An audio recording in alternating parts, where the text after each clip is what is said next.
তো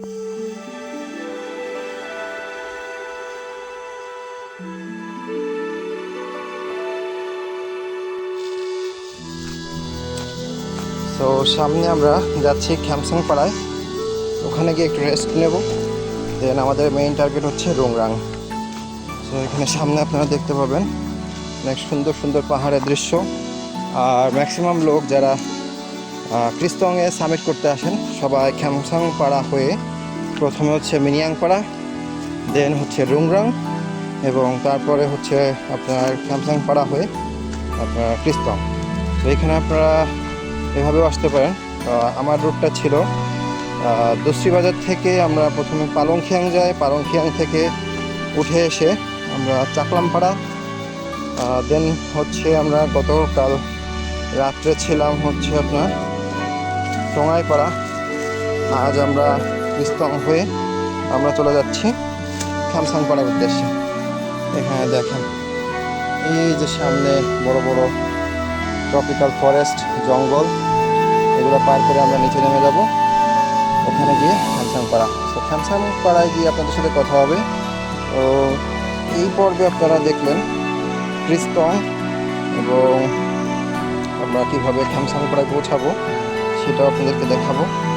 আর খ্যামসাং পাড়ায় গিয়ে আপনাদেরকে কী কী ফ্যাসিলিটি আপনারা পাবেন, সেখানে থাকার জায়গা আছে, খাবার পানি পেয়ে যাবেন, ওখানে চাল মিলবে।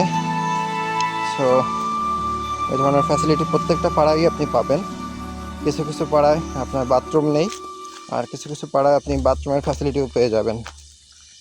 সো বর্ষাকালে পানির সমস্যা একটু বেশি, কারণ হচ্ছে পানি ঘোলা থাকে।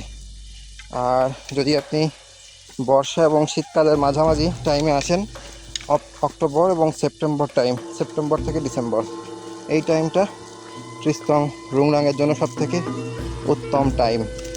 উত্তম সময় হবে। সো চলেন আমরা খ্যামসাং পাড়ায় গিয়ে আপনাদেরকে দেখাবো।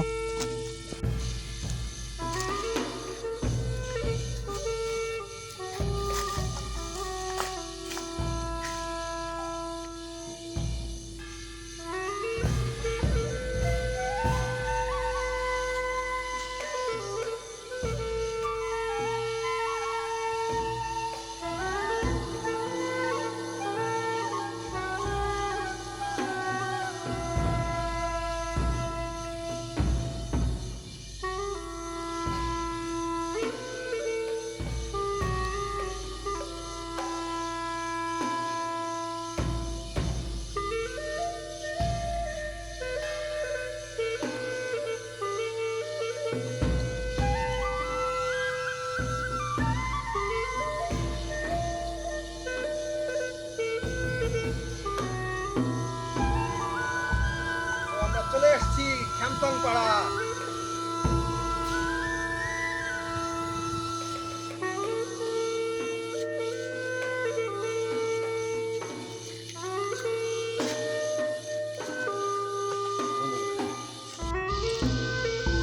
সো ফাইনালি আমরা চলে আসছি খ্যামসাং পাড়া।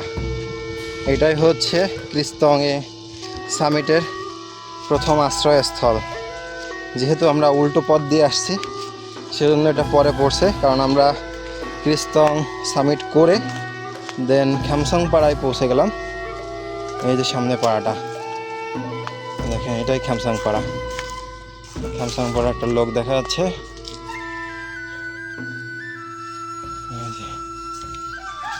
এটাই খ্যামসাং পাড়া।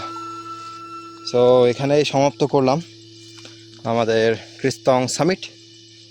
এই যে উপর থেকে আমরা ট্র্যাক করে খ্যামসাং পাড়ায় পৌঁছে গেছি। আর দূরে দেখেন, এই যে দূরে কত সুন্দর মাউন্টেন। সেরা কাহিনী এইটা। এই যে ছাগলের মাথা না কিসের মাথা ওইটা লাগানো, গরুর মাথা। এইটা হচ্ছে আপনার ঘরে যাতে কোনো কুদৃষ্টি না পড়ে সেই কারণে। ও আচ্ছা আচ্ছা। আর এই মানে ধরেন মেয়ে যখন বিয়ে করতে যাচ্ছে তখন তো আপনার টাকা দেওয়া লাগতেছে, আবার মেয়ে যখন যদি মারা যায়, যদি কোনো অ্যাক্সিডেন্ট করে মারা যায়, দেখা যাচ্ছে পাহাড়ে উঠতে যায় সে পড়ে মারা গেল, তাহলে তখন তখনও টাকা দিতে হবে? টাকা দিতে হবে। আর মেয়ে বেঁচে থাকলে কি ওই এককালীন যখন নিয়ে আসতেছে তখন টাকা দিলেই হয়ে যাবে? হ্যাঁ, এককালীন টাকা দিলে কথা হয়ে যাবে। ও থাকলে তো একসঙ্গে পাঠিয়ে তো মনে করেন সারা জীবন থাকতে পারে। আচ্ছা আচ্ছা। কেউ যদি মরে গেলে তো মেয়ে যদি মরে গেলে তো আর মনে করেন টাকা তো 120 টাকা দিতে হবে, আর হ্যাঁ, একটা হ্যাঁ। যদি বিয়ে করলে ওরে তো 110 টাকা দিতে হবে হুম হুম। রূপার টাকা। আচ্ছা কত টাকা আচ্ছা। এই এই মুরং পাড়ার থেকে অন্য কোনো পাড়ায় যেয়ে বিয়ে করা যাবে? যাবে। আর এই যে ওনারা যে চুল বাঁধে, এটা তো হলো আপনার চায়নাতে এনাদের অনেক লোক আছে, আমি দেখছি চুল বাঁধে। যারা শাওলিন শাওলিন টেম্পলে যারা হচ্ছে ওই ফাইটিং শেখে, তারা হচ্ছে এই চুল বাঁধে, শাওলিনদের কালচার। আমাদের যেমন এশিয়া পদ্ধতি। হ্যাঁ, বুদ্ধদের ভিতরে ওই যারা দেখবেন এই মুরং, ওনারা তো মুরং এইখানে ধরেন ওনারা কম সংখ্যায় আছে, কিন্তু চায়নাতে তো ওনাদের হিউজ পরিমাণ লোক আছে, তাদের বলা হচ্ছে শাওলিন। এই শাওলিনদের একটা পার্ট যায় হচ্ছে ওই যারা হলো শুধুমাত্র যুদ্ধ করে, এরা কোনোদিন বিয়ে করতে পারবে না। ওই যে প্রবোজ যায় যায় না, যারা চুল বাঁধে। হ্যাঁ, যারা চুল বাঁধে। আর যারা মানে বিয়ে করবে তারা চুল বাঁধতে পারবে না। আর ওই যে বুদ্ধদের ভিতরে হচ্ছে যে প্রবোজ যায় যায়, প্রত্যেকের জীবদ্দশায় 3 বছর না 2 বছর প্রবোজ যায় যেতে হবে, ওইটা তো আলাদা।